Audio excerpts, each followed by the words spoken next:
But everyone's still thinking of games as terms of games, in terms of like having scores and having like, you know, simulations and numbers and systems, right? But you can make games as a form of art.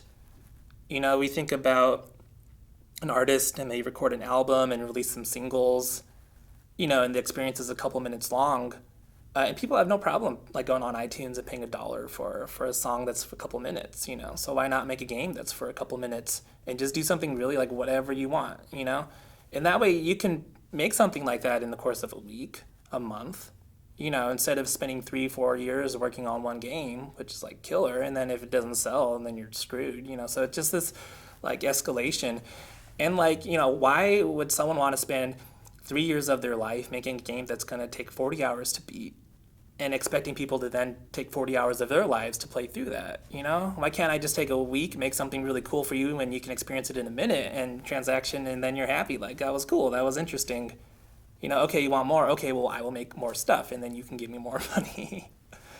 So I think that games as a singles market is what I'm trying to push.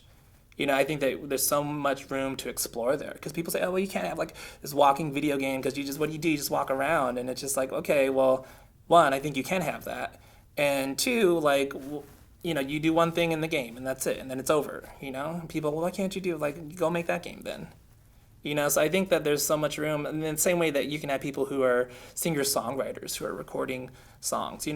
I guess how I would say it is that, to do another metaphor, like music to me right now is like, or games are, it could be like music where you have like symphonies. Everything's been symphonies for the longest time, but there's no like, or very few singer-songwriters with a little guitar, or with their own little like 2, 3 piece band setup. There's some, and they produce like albums, but people haven't done singles yet. There's been albums and there's been like symphonies, right? So I think that there's so much room on the bottom for people to just like, on the bottom, but room for people to just make really interesting, personal, compelling stuff that doesn't have to adhere or justify anything.